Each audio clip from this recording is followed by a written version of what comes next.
You are watching Word of Life TV. Be blessed. Be transformed. Nasaktan pala nila tayo, kaya hindi sila humihingi ng kapatawaran. Kaya minsan hindi natin sila na-forgive. Hindi naman siya nag-say no sorry. Hindi naman siya humihingi ng kapatawaran. Because these people do not know what they are doing. Did not know what they have done. Kaya nga, mas kailangan natin silang intindihin because we need to extend our forgiveness to them because they need it more than anything else in the world. Second, it is possible to forgive the unforgivable by remembering that Jesus forgave us when we were unforgivable. Kaya ang hirap magpatawad kasi we have this notion na we're different. Oh, hindi naman ako papatay. Hindi naman ako magnanakaw. Hindi ko naman sisiraan ng kapwa ko. Hindi ko magagawa yun. Kaya ang hirap natin patawarin yung mga taong gumagawa nun kasi iniisip natin na iba tayo. Ang laki ng difference natin. Sabi, we think we're better than they are. It is our false pride that keeps us from the hard step of forgiving the unforgivable. Akala kasi natin iba tayo sa kanila, kaya hindi natin sila napapatawad. Pero think about it. Nagsisinungaling ka rin tulad nila. Nagagalit ka din tulad nila. Umiinit din ang ulo mo tulad nila. So, ibig sabihin, pare-parehas lang tayo. That's why the secret of forgiveness is to understand that between you and the person who hurt you, there's really no difference at all. Now, I would like to end this. Siguro familiar kayo dun sa quote na, I forgive, but I don't forget. Well, sa buhay natin, hindi naman natin ini-encourage na papatawarin mo siya, pero hindi mo kakalimutan kung ano yung masamang ginawa niya. Actually, dapat nga kalimutan mo na rin. Pero in this context, I'd like to leave it this way. Forgive, but don't forget.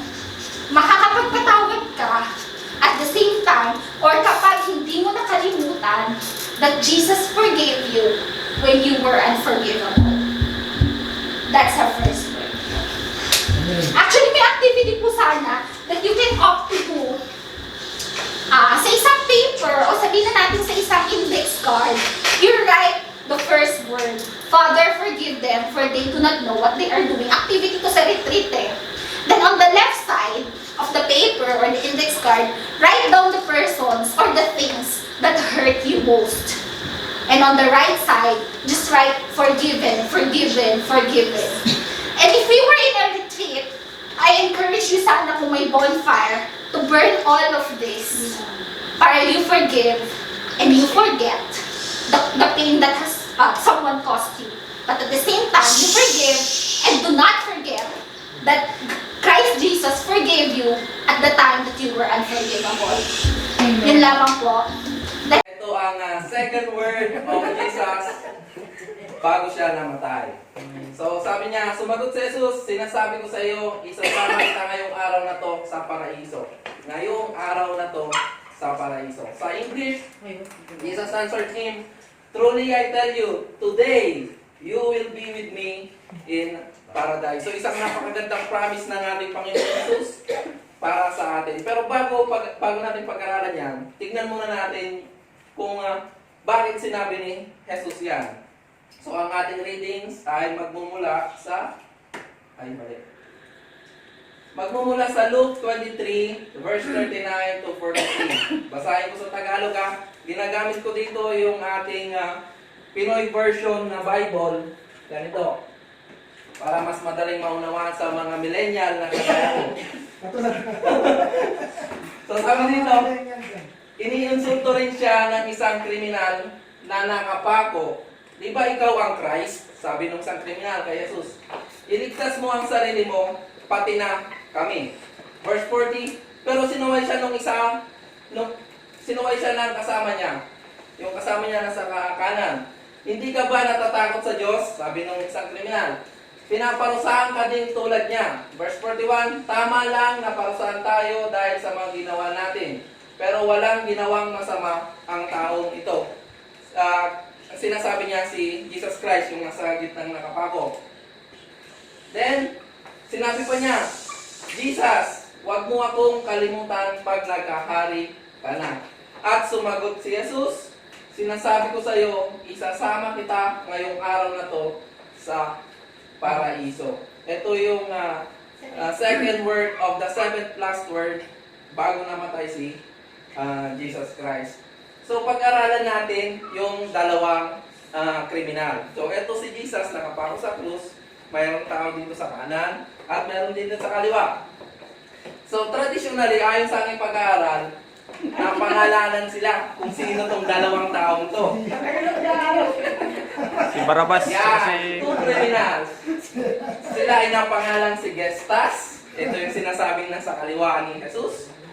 At si Dismas, ito naman yung nasa kanan ni Jesus. So pag-aralan natin si Gestas. Si Gestas, ito yung nagsabi sa verse 41. Yun. Tama lang, nasa 39 pala si Gestas, iniinsulto rin siya ng isang kriminal. So sino yung iniinsulto niya? Si Jesus Christ. So siya yung nag-insulto kay Jesus Christ. Tapos, si Gestas din, dahil nga wala akong makitang karakter na pwedeng gayahin sa kanya, nag-aaral ulit ako. Sinerge ulit siya kung ano bang matututunan ko kay Gestas. So, aside dun sa ginawa niyang pag-insulto kay Jesus Christ, hinanap ko siya. So, wala na akong nakita patungkol sa kanya, aside sa ating mga Pilipino na mayroong tinatawag na idiomatic expression. So, nagkataon naman na nakita ko nga yung pangalan niya. At dito nga lumabas. Idiomatic expression, unang-una na nakita ko, yung Sus Mariosep. Ano ba yung Sus Mariosep? So, for example, inutusan ko si Josue na bumili ng Coke, particular Coke bumili ng juice. Talagang mapapasos Mariosep ka. Dahil yun ang ibig sabihin ng Sus Mariosep. Pero, ang totoo talagang ibig sabihin ng Sus Mariosep ay pinagsama-sama ang pangalan ni Jesus, Mary, at Joseph. Sus Mariosep. Ayun. Sus Mariosep yun.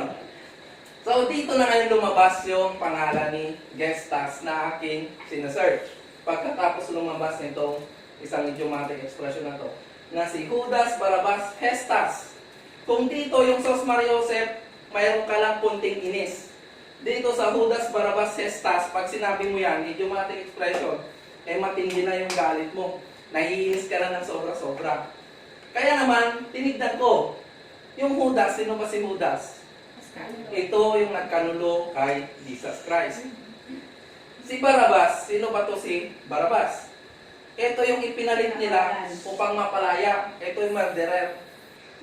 Ngayon, ito si Gestas. Gestas yan, pero Gestas yan. Ang basa kasi natin, Espanyol nga, may ano tayo ng mga Espanyol dati, ang basa natin dyan ngayon ay Gestas. Katulad nito, hindi naman natin binabasa, Judas yan Judas. Pag tayo nagbabasa sa Judas. Ngayon, ito, Gestas yan, ang basa natin ay Gestas. So, inilagay kong Gestas, pero Gestas yan. So, pag itong si Gestas, ito yung nasa kaliwangan ni Jesus na sinasabi natin, na iniinsulto niya si Jesus Christ. Hindi naniwala kay Jesus Christ nung nandun sila nakapako sa krus. Kaya nga naman, pag pinagsama-sama mo nga naman yung pangalan na yan, disaster. Disaster yan. Judas Barabas Gestas. Pag yan ay sinabi mo, ikaw ay nagalit na sa isang tao. Kaya naman, sa aking pag-aaral kay Gestas, wala tayong matututunan patungkol dito sa ating pinag-aaralan. Pag-aaralan naman natin si Dismas. Si Dismas, ito yung sinasabi natin nandun sa kanan ni Jesus Christ. Ngayon, sabi dito, inambol daw niya yung sarili niya. Tingnan natin sa verse 41. Sabi niya dito, tama lang na parusaan tayo dahil sa mga ginagawa natin. Tama lang daw na parusaan sila dahil sa ginagawa nila. So, ibig sabihin, inaamin niya na mayroon siyang kasalanan. Tapos, sinasabi pa niya, Jesus, huwag mo kong kalimutan pag naghahari ka na. Nandun nga, nasa sigit na si Jesus Christ. Nandito siya sa kanan, nakapako sila Nakikita niyang walang nagagawa ang Panginoon na kinikilala niya. Pero, sinasabi niya, huwag mo akong kalimutan. So, ibig sabihin, nagtitiwala siya sa Panginoong Jesus noong time na yun. Kaya naman,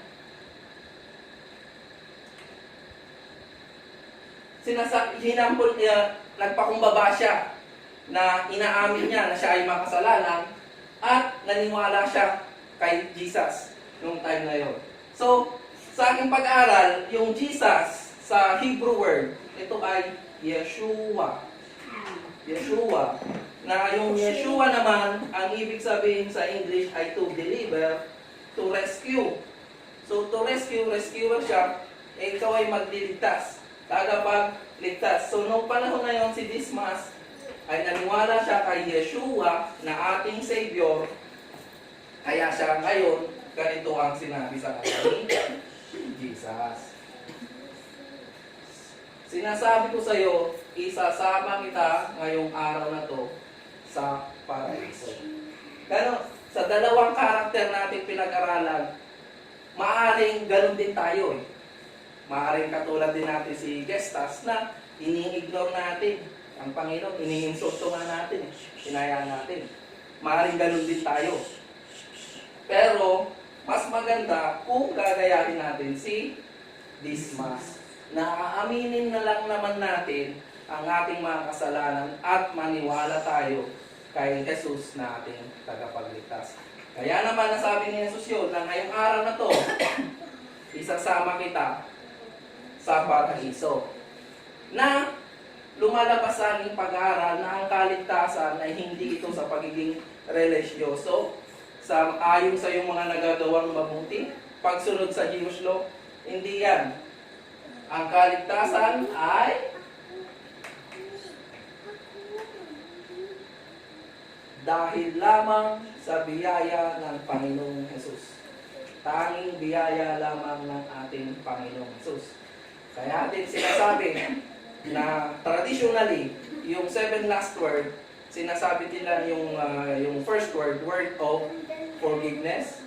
At yung pangalawa naman, yung sinasabi ko ngayon, a word of salvation. Traditionally, yan ang pagkakaalam ng iba patungkol sa 7 last word. So, sa Ephesians 2, 8 to 10, sinasabi doon, for by grace you have been saved through faith, and that not yourselves. It is the gift of God, not as a result of works, so that no one may boast. Maliwanag na sinasabing, it is only through grace of Jesus Christ ang salvation. Hindi sa kung ano yung ginagawa natin mabuti. Kasi sabi sa Biblia, sa Ephesians, para daw hindi tayo makapagyabang.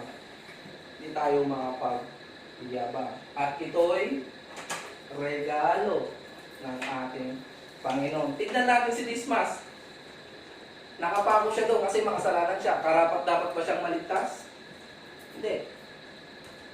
Deserving ba siya na maliligtas? Kasi criminal siya eh. Bakit siya nandun? Kasi may kasalanan siya.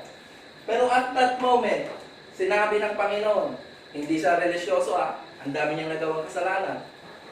At that moment na sinabi niyang naniwala siya sa Panginoon na hindi, wag mo akong kalimutan pag ikaw ay nakari. At that moment, sinabi ng Panginoon, today, ngayong araw na to, isasama kita sa paraiso. So, hindi ito pagtatalo kung tayo ba ay mabait upang tayo maliligtas. Hindi. Tayo sumusunod sa Jewish law. Katulad ng iba, ayaw kumain ng biyak pa, mga baboy, kasi yan daw ay nakalagay sa Biblia. Hindi ito pag-away patungkol doon. Patungkol sa salvation. Ang salvation ay true grace lamang ng ating Panginoon. Yung grace, ano pa yung grace? Ito yung hindi ka deserving dapat na magkaroon. Hindi ka deserving na magkaroon. Pero dahil sa pagmamahal ng Panginoong Jesus, binigyan niya yung si Dismas. True grace, no? Hindi ka deserving. Wala kang karapatan. Hindi ka dapat maligtas. Pero because mahal ka ng Panginoon, true grace, binigay niya yung pangako niya kay Dismas na ngayong araw na to, makakasama kita sa paraiso. So isang napakagandang pangako ng ating Panginoon. Kaya naman pag ipagpapatuloy natin sa verse 10, Tagalog kung ano tayo ngayon, ang Diyos ang may gawa nun. Kahit anong kalagayan natin, Panginoon ang may gawa nun. Hindi tayo. Hindi yung mga taong inaasahan natin madalas. Mas inaasahan natin yung magagawa natin, makakaya natin. Panginoon yun. Panginoon ang may gawa nun. Ginagawa niya tayong united kay Christ Jesus para gumawa ng mabubuting bagay na hinanda niya noon pa para gawin natin. So, tayo bilang isang Christian, no, followers ni Christ, naniniwala na tayo kay Jesus Christ. We are united kay Jesus Christ. So, kapag ikaw ay united kay Jesus Christ na, mayroon ng mga plano ang Panginoon para gawin natin. Anong to mga to? Mabubuting bagay. Gumawa ng mga mabubuting bagay. So, yan yung plano ng ating Panginoong Diyos. Kaya naman, yung sinasabi ko sa iyo na isasama ka ngayong araw na ito sa paraiso, gayahin natin si Dismas, no? Baka naman gayahin natin, mamamatay na tayo, tsaka pala natin sasabihin na, hindi ganun. Nagbasa naman natin na may plano ang Panginoon. Kung ano tayo ngayon, yun ay gawa ng ating Panginoon. So, gayahin natin si Dismas. Ano lang naman yun pag-amin lang naman. Pag ikaw ay umamin, ikaw ay susunod at gumawa na ng mabuti. Ibig sabihin, natalikdan mo na yung masama mong naggawa. At ang paggawa ng mabuti ay hindi yun dahil sa gusto mo. Yun ay bunga ng Espiritu na nasa iyo. Fruit of the Holy Spirit. So, yan lamang po at magandang gabi. Ako. Gabi na ba? Gabi nangyari sa ating Panginoong Jesus. Isa yung masakit na karanasan. So, ilagay natin ang ating mga paa sa sapatos ni Maria. Isipin natin kung gaano kasakit bilang isang ina, lalo makita mo kung paano siya pinapahirapan, kung paano siya hinahagupit, kung paano siya inaalimura, kung paano siya inaalipusta ng mga sundalo at napakaraming tao na nakapaligid sa ating Panginoon. So nakikita lahat yun ni Maria. So, maituturing na ito isang kariglang pangyayari o karanasan ng isang nanay. Kahit naman siguro sino sa atin si Puka pag tayo nandun sa kalagayan ni Maria. So, ang sakit-sakit. Ayoko nga isipin para iniisip ko pa lang, sabi ko Lord, iniisip ko pa lang yung sitwasyon ni Maria. Nung kagabi kasi, ako dahil magulo si Gwen, hindi ako makapag-aral ng maigi. Pero, iniisip ko yung sitwasyon ni Maria ng mga panahon na yun. Siguro ako hindi ko kakayaan. Baka ako yung wala ng malay. So, nung mga panahon na yun, si Maria ay matanda na. So, patay na daw po si Joseph dito sa pangyayaring ito. So, si Joseph, sabi po ng mga komentarista, ay namatay daw po nung si Jesus Christ ay 12 years old o bago pa magpasimula yung ministry niya dito sa lupa. So, si Maria that time, balo na, wala na siyang kakayanan. At sa Jewish culture po, kapag ang tatay ng isang pamilya ay namatay na, automatic, ang panganay na anak na lalaki, siya po yung magiging breadwinner ng family. At ang ating Panginoong Jesus, siya po ang panganay na anak na lalaki ni Maria at saka ni Jose. So, sabi din po sa nabasa ko, ang edad daw po ni Maria nung time na dun sa crucifixion ay mga nasa 50 to 60 years old na siya. So, siya ay parang senior citizen na siguro that time. So, nakatayo si Maria sa krus kasama ang dalawang babae, ang kanyang tiya na si Maria, asawa ni Cleopas at si Mary Magdalene. At sino pa yung nandun? Sino sa mga alagad niya yung nandun? Sino nakakaalam? Sino? Kagabi ano din ako Sino nga ba? Kapatid niya. Si Martin. Hindi? Kapatid niya. Si John. Akala ko nga si Peter So, nandun po si John, ang pinakamamahal na alagad ng ating Panginoon. At habang nandun siya, nakikita niya ang kanyang panganay na anak, nasa na ako, sorry At habang nandun siya, si Maria, nakikita niya ang kanyang panganay na anak na pinapahirapan, pinahataw, inaalimura, inaalipusta ng mga sundalo at napakaraming tao. At habang lumilipas po yung oras ng mga panahon na yun, lalo namang tumitindi yung sakit na nararamdaman ng ating Panginoon. Kung mababasa po natin yung crucifixion yung crucifixion pala. Di ba, sa simula pa lang yung pag-akyat sa Golgotha, sobrang pahirap na, hindi na nga natin makilala si Jesus Christ sa dami ng kanyang palo, sa dami ng kanyang latay. So, dapat isipin po natin, no, ginawa yun ng Panginoon para sa atin. So, bawat hampas, bawat latay na naranasan niya, ay para po yun sa ating kaligtasan. Nadaragdagan ng mga pasakit ni Jesus kada oras. So, alam niya na yung mga panahon na yun, malapit na rin siyang mamatay. Kaya nga, yun yung kanyang sinabi. Isipin natin ang nararamdaman ng isang ina na walang magawa. Isipin mo yung nararamdaman ni Maria na walang magawa. Kahit iangat man lang niya o bigyan niya ng tubig ang Panginoon, hindi niya magawa. So isipin natin yung kalagayan ni Maria na parang hopeless na wala talaga siyang magagawa para sa kanyang anak.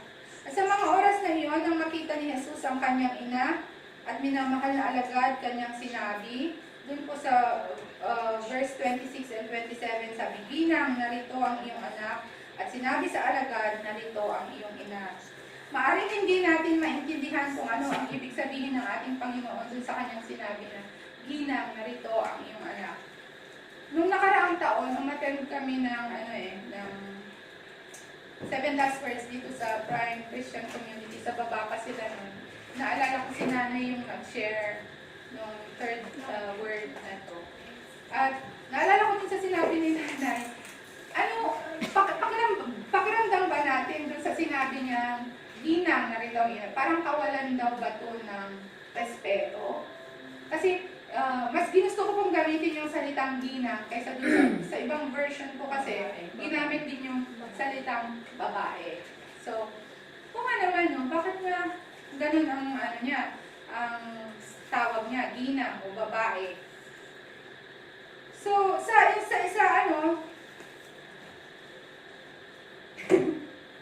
maaaring hindi nga natin maunawaan. No? So, balit sa kaisipan ng mga Hudyo, ang instruksyon ng Panginoon o ang instruksyon ng, halimbawa, yung malapit ng mamatay na tao, parang isinulat na rin daw yun sa papel. At sa kapanahunan natin na to, yun yung tinatawag natin, last will and testament.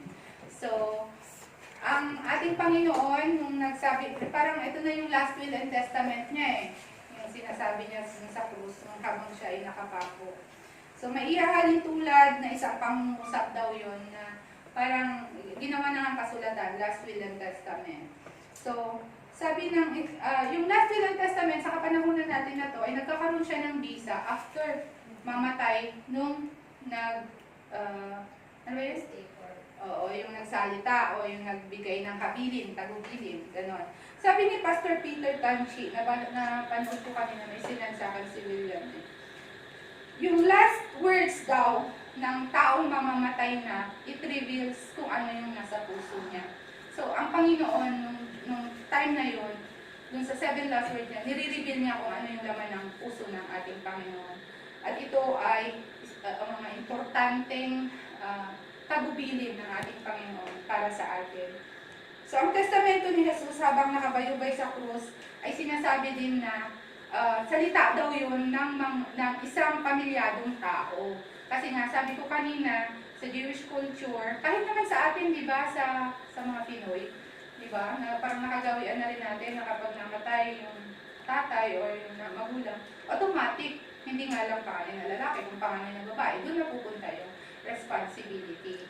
So parang dito, ang Panginoon, since siya yung pangalan ng anak na lalaki, ang salita niya na sinabi, "Ginang, narito ang iyong anak," hindi po yung pagpapakita ng kawalan ng galang, kundi pinapakita niya doon yung pag-aalala niya kung ano ang magiging buhay ni Maria pagkatapos niya mawala.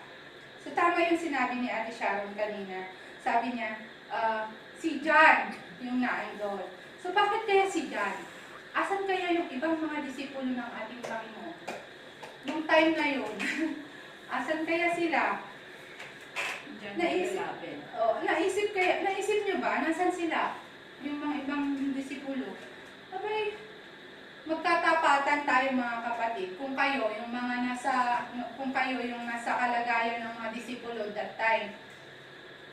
Tapos hahantingin kayo ng mga sundalo, ng mga nag-uusig sa ating Panginoon, magpapakita po ba kayo? Magtatago. Ay ako ay magtatago na rin naman ako. Sabi ko, magtatago talaga ako eh. Buti pa ngayon, sa panahon natin ngayon, yung mga whistleblowers, di ba? Pag humarap sa Kongreso, sa Senado, naka-bulletproof vest pa sila. Eh nung panahon ni Jesus Christ, di po ba? Nung panahon ng ating Panginoong Jesus, babalatan ka ng buhay dyan. Aba eh, kahit naman talaga ako, magtatago ako kung saan ako pwedeng magtago. Pero si John, anong ginawa ni John? Mas nanaig yung pagmamahal niya sa ating Panginoon kaysa sa kanyang takot. Kaya siya yung nandun. At bakit? Ang tanong ko kanina, bakit si John ang nakita ng ating Panginoon para ipagkatiwala niya yung kanyang ina? Dahil nakita niya yung katapatan ni John sa ating Panginoon. At alam niya, naaalagaan ni John si Maria. So, sabi ni Jesus Christ to Mary, sabi niya, "Woman, behold thy son." So, sa pagkakasabi po niya ngayon, isipin natin, no, Ginang, narito ang iyong anak. So, parang, inaano ko na rin na, siguro hinahabilin din ng ating Panginoon, yung kanyang mga alagad sa ating Panginoon, na sa oras na to, mawawala na siya, pero dahil siya yung kanyang ina, magiging ina na rin siya ngayon itong mga alagad. At lahat ng mga naniniwala kay Jesus Christ, magiging ina na rin siya ng mga naniniwala kay Jesus. Pero hindi tayo dapat mag-focus dun. Kasi, more on, parang, dun sa nabasa ko, parang more nag-focus siya dun sa obligasyon ng alagad sa kay Jesus. So, bakit nga naman, wait lang ha, dun sa sinasabi ko kanina, na si Jesus Christ, yung tinawag niya, ang kanyang ina na ginang o babae, nangyari na rin yun eh, dun sa wedding in Cana, kung matatandaan niyo. Makikita natin dun sa John chapter 2, dun siya unang tinawag ng ating Panginoon. So, dalawa sila, si Jesus Christ at si Mary, magkasama sila dun sa okasyon na yon. At napansin ni Maria na wala nang alak dun sa kasalan. At tinawag niya, nilapitan niya ang ating Panginoon. Sabi niya, wala na silang alak. Ano ang sagot ng ating Panginoon Jesus? Sabi niya, "Ginang, huwag mo akong pangunahan." Sabi niya, John chapter 2, verse 4. "Ginang, huwag mo akong pangunahan. Hindi ko pa oras." So, yun yung unang pagkakataon na tinawag niya ang si Maria bilang ina. So, ito ba ay kawalan ng galak ng isang anak sa kanyang magulang? Alam ng Panginoong Jesus na sa mga oras na yon, magtatapos na yung ugnayan niya kay Maria. Magtatapos na yung ugnayan nila bilang nanay at anak. At nanalangis si Jesus sa pangyayaring iyon. Kasi nga, siyempre, kahit sabihin mo, nanay niya yun. Ito pa. Alam mo na, mawawalay ka na sa iyong magulang. At alam din ni Maria na magtatapos na doon ang ugnayan nilang mag-ina. At hindi na lamang magiging anak niya si Jesus Christ, kundi ito na ay kanyang magiging tagapagligtas. At nang makita niya ang kanyang ina, inalala niya, nang nakita niya na nandun ang kanyang ina, kasama ni John at ni Mary Magdalene, at yung isa pang Mary, inalala niya, ano na kaya ang magiging buhay ng aking ina? Jesus was fulfilling the last detail of the law. Yung fifth commandment na sinasabi, makikita sa Exodus chapter 20, verse 12, "Igalang mo ang iyong ama at ina," o ang inyong mga magulang. So doon pa lang, yung pag-iisip ng Panginoon, kasi kung isipin mo, nasa krus siya, nakabayubay, ganyan. Ang dami na niyang sakit na nararamdaman from head down to his foot, ang dami na niyang latay. Pero naisip pa rin niya, ano na yung kalalagayan ng kanyang ina pagkatapos niya mawala sa mundo ito. So, alam ni Jesus na bilang na ang kanyang sandali at para bang hinihahabilin na niya si Maria kay John. So, Ginang, narito ang iyong anak. Jesus was making sure that his mother is taken care of after he was gone. Pinagkatiwala niya ang kanyang ina sa kanyang alagad na si Juan. At sabi niya kay John, "Behold, your mother." Anak na rin daw ang iyong ina. Saan kaya ang ilang mga alagad? Yung tanong ko kanina. No? At nasaan din kaya yung kanyang mga kapatid? Sa laman. Totoo po yun. May mga kapatid po si Jesus Christ sa laman. Hindi ko alam kung sino-sino sila, kung ilan sila. Pero totoo po yun. Meron po siyang si James. John. Sino John? Wala dito? Kaya siguro nandiyan din siya. Kasi kapag nandiyan Ay, hindi ko alam. Hindi ko alam yung story na yun. Kapatid niya yan, kapatid niya. Jesus. Si John. Di ba mayroon Biological. yung Pero kasi nakalagay kasama si alagad. isang kapatid ni Jesus. May isa pang alagad na John. Ayan ang hindi ko na-research. And it's for you to Ang kapatid ni answer, Jesus, si Pastor. John tsaka si Jaime. Si ano yan, John the Beloved. Hindi kasi sabi dun sa commentary na nabasa ko, wala naman sinabi na isa siya sa mga alagad, naging alagad yung isa sa mga kapatid ni Jesus Christ. Parang nakalagay lang yun na, nung panahon na yun, sa mga kapatid na sa laman ng ating Panginoon, walang naniwala sa Kanya. During His ministry, Meron, may wala- kapatid siyang dalawa. Naging Wala alagad. daw naniwala eh. Ewan ko kuya, yung ano nyo, Sa Ezra. sa Ezra nyo, hindi ko alam eh. Pero sabi kasi dun sa commentary, wala daw naniwala. Pero, nagkaroon pa rin sila ng, after na ng resurrection. Ah, After the resurrection. Pero during his time, dun sa ministry niya, Na ano nga sila, na-scatter nga sila, di ba? Nagwatakot. Scattered sila. yun nga Nagsitaka sila lahat, walang ano. Walang nakita kay Jesus. Oo. Kung kaya nga si Mary, tsaka si Pero from Kasi isasama sila sa pag... Ay, kaya nga, pero sabi doon, Ito lang si John, hindi nila nakilala yan. Si John kaya nakalapit. kapatid ba ni Jesus yung gano'n nandito? Best friend niya. Oo, kasi sabi alagad, wala naman sinabing kapatid or basta alagad, na pinakamalapit sa kanya. Paano niya, pinagkakatiwalaan niya. Yun. Hindi ko alam. Pero nagkaroon sila ng ugnayan sa ating Panginoon after na ng resurrection. So, Yan yan kasi dyan naglilin sa kanya. tumanggap pa rin yung mga kapatid niya. So, hindi ko alam. It's for us to sige. hear. Assignment. Wala na sa brother na dyan. Si Glenn the Beloved, best friend niya yun. Wala friend. Si Beloved ba yung nandito? Hindi ko yung nandito? Oo, Si Glenn the Beloved yan. dito. Yung nakaliling to kay Jesus. Sa bagay, tama ka lang. Ang kapatid niya lang yan, James, Joseph, Oo. Joseph, Si Jaime nga, si Jaime. Judas, or Jude, and Simon. Yun lang daw kapatid niya eh. Sa So, mga... hindi ko na alam yan. Basta sa focus tayo dun sa third word. Alam, hindi ko Balo, disciple niya yan. Disciple niya yan. Disciple niya yan. So yun, ganun na nga yung ginawa ni John. Di ba, hinapili ni Jesus Christ si Maria kay John. At ganun na ang ginawa. Makikita natin dun sa last verse nung 19:27, di ba? At ganun na nga ang ginawa ng alagad. Pinatira niya si Maria sa kanyang tahanan. At naniniwala yung mga komentary na saka pa lang daw nag-start ng ministry ulit si John nung mamatay na si Maria. So nag-devote siya ng time para alagaan si Maria. So ano ang aral sa mensahe ng ating Panginoon sa third word? His third word speaks a lot about affection. Affection sa family, mother, parent, and child. Sabi mo, relationship. So, paano natin ito ma-i-apply sa ating mga buhay bilang mga nakakakilala sa ating Panginoon? Diba? Sabi doon, sagrado. Una, sagrado daw po. Iniisip ko yung sagrado kagabi. Sagrado daw pala yung responsibilidad natin bilang mga anak sa ating mga magulang. So, it's a sacred responsibility. So, dapat hindi daw po natin talikuran. So, mga magulang at ang mga magulang,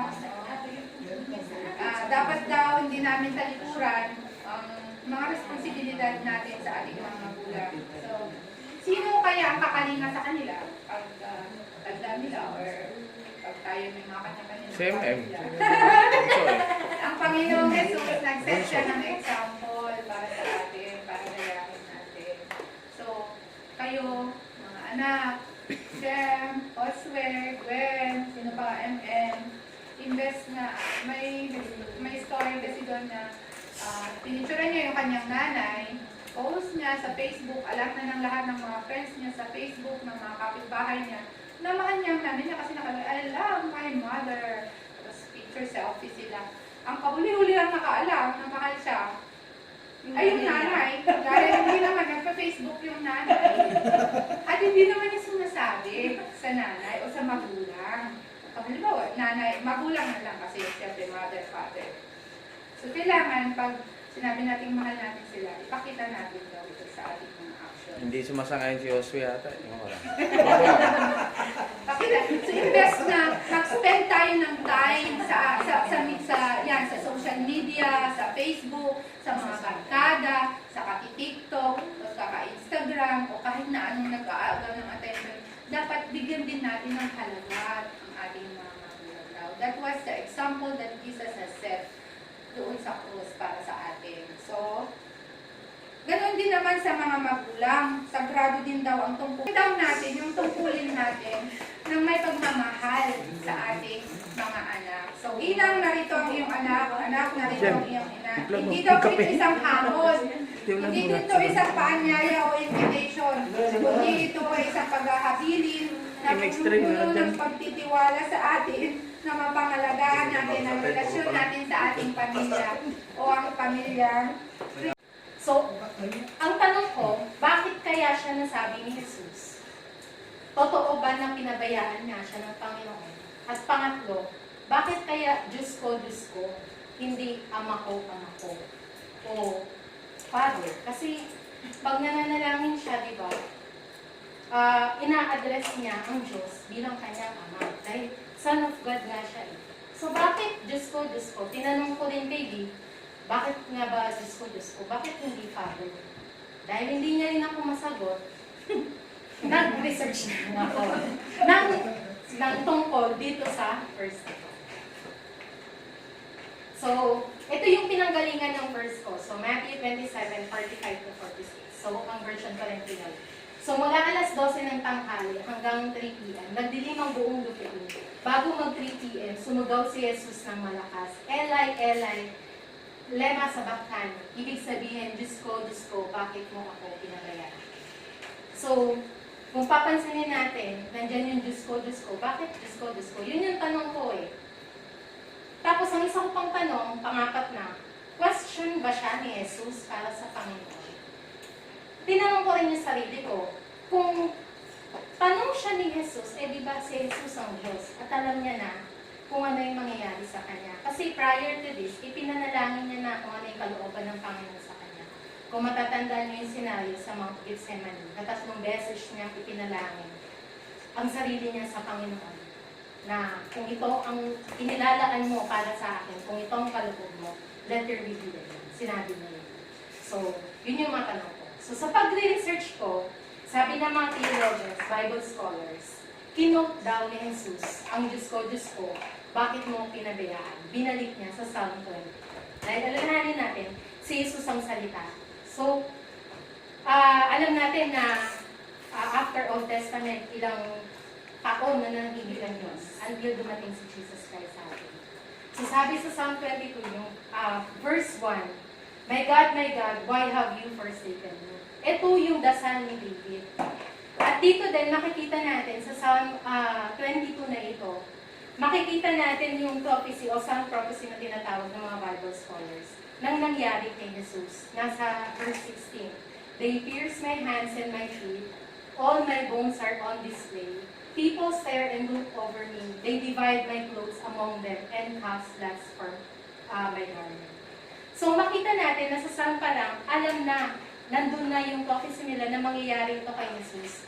At possible, sabi ng mga scholars, na kinote siya ni Jesus para makita natin kung ano yung mangyayari sa kanya, na after this incident o itong nangyari sa akin, mayroong pangako ang Diyos, may deliverance na naghihintay sa atin. Kasi kung babasahin mo yung 22 hanggang sa huli, still nagtitiwala si David na mayroong hope at deliverance na manggagaling sa Diyos. So doon siya kinote ng mga Bible scholars. So, sa pag-aaral ko din, next ko lang. So, sinabi niya na, Diyos ko, bakit mo ako pinabayaan? So, sa English yan, my God, why have you forsaken me? Ang forsaken, sa Tagalog, pinabayaan. Abandonment, ika nga nila. So, minsan sa buhay natin, sabi ko nga, baka nabanggit din natin to na pinabayaan tayo. Pero nandun eh, si Jesus yan eh. Alam niya ang pag-ibig ng Diyos. Siya ang pag-ibig. Pero bakit niya kaya nasabi to? So, nung paulit-ulit ko siyang binasa, sabi ko, hindi siguro siya tanong, kundi expression ng nararamdaman ni Jesus ng mga sandali na nandun siya sa krus at nakapako. Expression ng nararamdaman niya, hindi dahil sa nararamdaman niyang hirap, physically at psychologically. Kasi di ba, may paghihirap physically. Psychologically kasi nandun yung mga nambabastos, nangalipos pa sa kanya. So, feeling ko yung abandonment na sinasabi nila, I believe, naniwala ako, na yun siguro yung nararamdaman niya na nag-iisa siya. At wala siyang matatakbuhan, kundi ang Diyos. Ngayon, bakit hindi Father, Diyos ko? Kasi si Jesus ay tao din. Siya ay fully human at fully God, di ba? In-explain din ni Martin na sa book niya na ang Diyos ay isang tao, si Jesus ay tao, at siya ay Diyos din. Hindi siya half-half na tulad ng ibang mga demigods na kilala natin. So, dito pinapakita yung siya ay tao na tumawag sa Diyos sa nangyari sa kanya.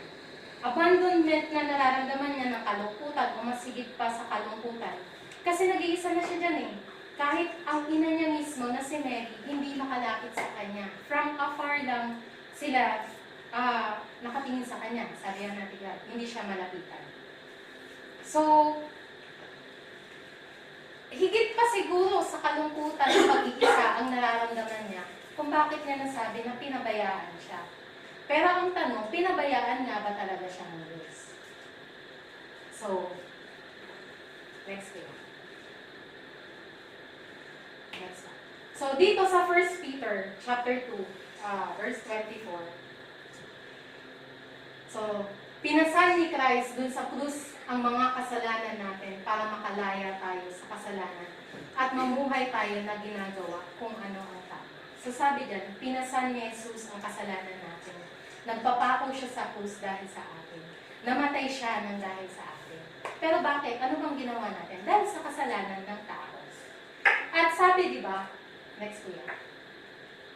Sa 1 Corinthians, chapter 15, verse 3, sinabi nila, binigay ko sa inyo itong pinakamalagang mensaheng tanggap ko yung galing kay Paul yan. Sulat niya sa mga tiga-Korinto. Namatay si Christ para sa mga kasalanan. Yung Diyos na tinatawag ni Jesus that time, He is a pure God. Galit siya sa kasalanan. Mababasa natin yan sa Habakkuk. Your eyes are too pure to look on evil. You cannot tolerate wrongdoing.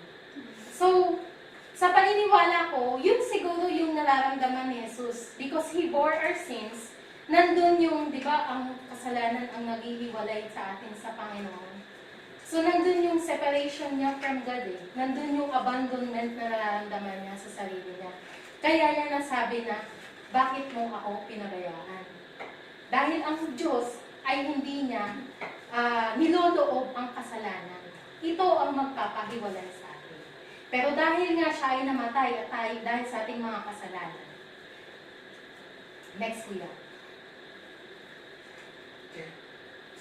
So, dito, ang iniwan ko na lang, Diyos ko, bakit mo ako pinabayaan?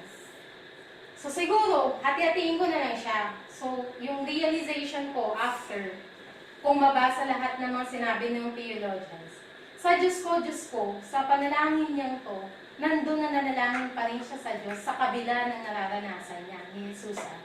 So, nandun na nakadepende pa rin siya sa Diyos kasi tumawag siya eh. So, He is dependent on God. Like us, we need to depend on God. Sabi niya, why have you forsaken? So, nandun na kahit na pinabayaan mo ko, kahit na ako ang isinakripisyo para ligtas sa kasalanan ng sanlibutan, nagtitiwala ako sa pagmamahal mo. We need to trust His love for us. At alalahanin natin at paniwalaan natin na ang eternal life was offered through the sacrifice of our Lord Jesus. So dahil sa Kanya, kaya tayo namumuhay dito sa mundo. Dahil sa Kanya, kaya tayo namumuhay na. So, yun lang. Joke lang. Wala rin akong may handang PowerPoint kasi Yun, no? The fifth word. Ayun, no? ma-emotional. Ma-emotional yung aking pag-aaral. Naku po. Kaya, Kuya, hindi mo ako binigyan ng ganyan na. Sorry. Yan din yung tissue. kaya medyo, hindi ko na siya binalikan. Ganun. So, inaanyayahan ko kayong lahat na buksan ang ating mga Bible. The fifth word of Jesus Christ na matatagpuan natin sa John chapter 19 verse 28. Ang sabi po dito, alam ni Jesus na naganap na ang lahat ng bagay, kaya't upang matupad ang kasulatan ay sinabi niya na uuhaw ako. May isang mangkok doon na puno ng maasim na alak, verse 29. Inilubog nila rito ang isang espongha, ikinabit iyon sa isang tangkay ng hisopo at inilapit sa kanyang bibig. I thirst. Nauuhaw ako. Kapag sinabi niyong nauuhaw ako, ano yung nararamdaman natin? Ano yung gusto natin gawin? Uminom. Naghanap tayo ng tubig para i-quench yung ating pagkauhaw. So, ako man ay nag-aral din. Di nga. Ako man ay nag-aral din na ang ating body ay may 70% of water. So kapag tayo ay pinagpapawisan, nababawasan yung water dun sa katawan natin. At kapag ito ay hindi na-replenish, nakakaramdam tayo ng pagkauhaw. So yung pagkauhaw ay nanggagaling daw sa ating pituitary gland sa brain. So dun sa pituitary gland, meron daw dalawang hormones doon na nagbibigay hudyat na tayo ay nauuhaw na. So yung isang hormone, pumupunta siya sa kidney para bigyang warning yung kidney na slow down yung production of fluid. At yung pangalawang hormone, pumupunta siya sa hypothalamus. So doon sa hypothalamus, meron doon activity na nagbibigay ng signal na pupunta doon sa salivary gland. Nagsasabi doon sa salivary gland na slow down mo yung secretion. So anong nangyayari kapag hindi natin inaksyonan yung ating pagkauhaw? Magkakaroon tayo ng dehydration. Pag uhaw na, kulang na tayo ng tubig sa katawan, nagkakaroon tayo ng dehydration. At kapag mainit na mainit pa, pwede tayong magkaroon ng heat stroke.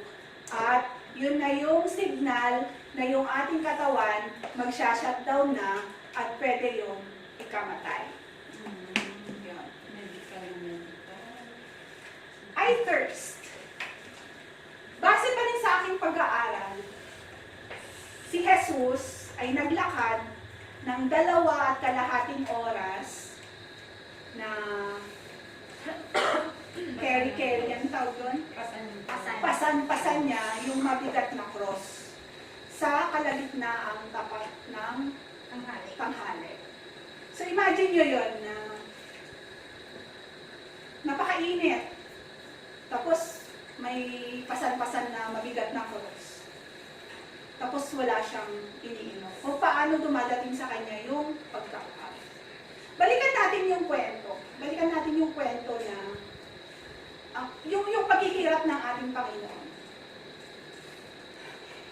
Emotional nga, di ba? Kinurunahan siya ng tinik. Hindi lang basta ipinatong, inilumlum yun, yung tinik. Kinataw siya, binugbog, pinayupusta, diba?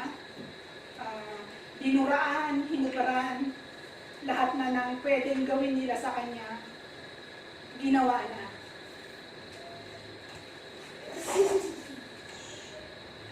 So, bago siya ipako sa cross, nakaranas na siya ng mga ganong paghihirap.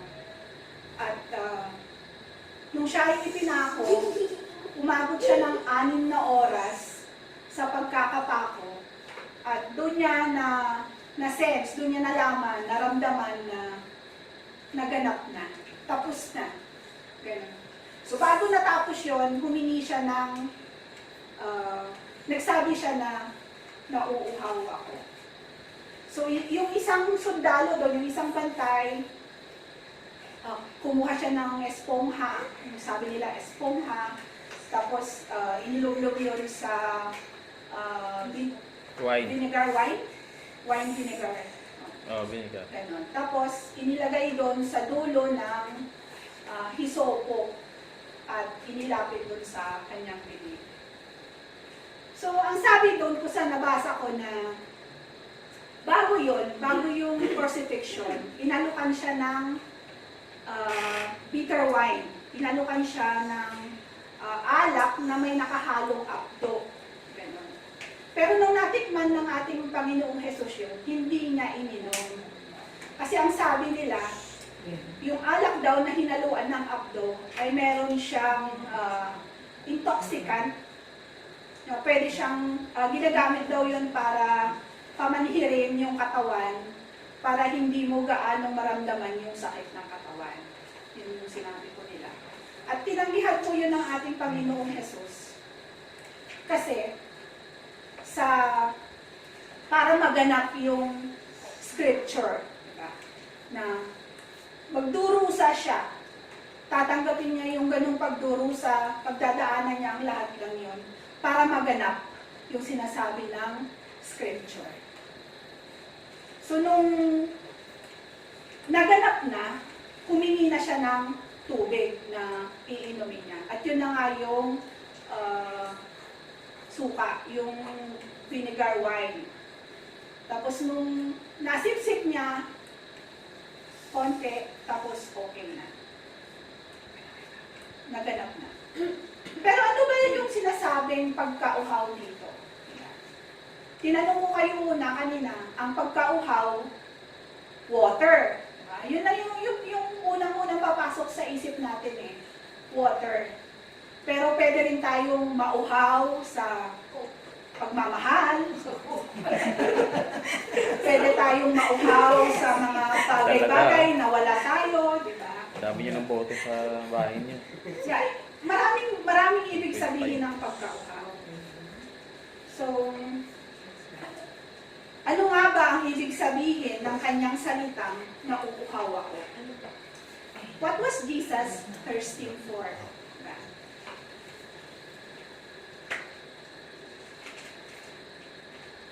Nung nakapako na siya sa krus, alalahanin po natin na dito siya ay fully human.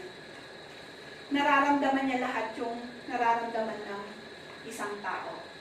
So yung ganong dinanas niya, naalipusta, basta, di ba? Alam niyo na kung paano, ano yung pinagdaanan ni Jesus. Doon niya naramdaman na pinabayaan na ba siya ng kanyang ama? Hindi na niya nararamdaman eh. Naramdaman niya, inabandon na siya, wala na siyang, hindi na niya nararamdaman yung pag-ibig ng Diyos, hindi na niya nararamdaman yung presensya ng Diyos. So yun yung isa, yung unang reason, yung unang ibig sabihin ng kanyang pagkauhaw. Nauuhaw siya dun sa pag-ibig ng kanyang ama. Sabi nga ni Gladys kanina, balikan natin, kung tayo mga magulang, diba? Lamok lang na dumapo sa anak mo, ang sama-sama na ng loob mo pagka nakagat siya. At kapag nagkakasakit ang anak, ano yung panalangin ng nanay o ng magulang? Ako na lang sana. Ako na lang. Diba?